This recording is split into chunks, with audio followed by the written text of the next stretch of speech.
Alright, as we know, SpongeBob is often portrayed as a child in some episodes, and this episode is one that does.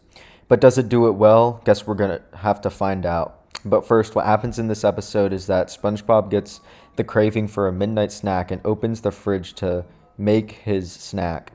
However, he forgets to close the fridge as he falls asleep in his kitchen, and whenever he wakes up, he feels sick and soon learns that he has the Suds, which basically is the flu for sponges.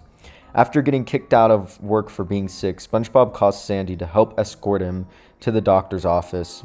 Patrick ends up getting to SpongeBob's house first and tells SpongeBob about the dangers of the doctor's office, and this prompts SpongeBob to try and get taken care of by Patrick as he's scared to go to the doctor. They try doing many cures, but this ends up not working, and then Sandy shows up to try and get SpongeBob to the doctor.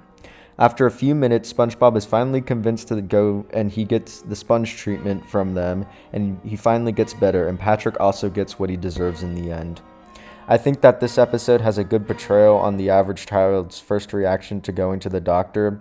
SpongeBob in this episode is just as scared, and you honestly can't blame him. Patrick, on the other hand, is kind of annoying in this episode, but it does serve its purpose as to help move the plot along, and they're both basically children, especially in this episode.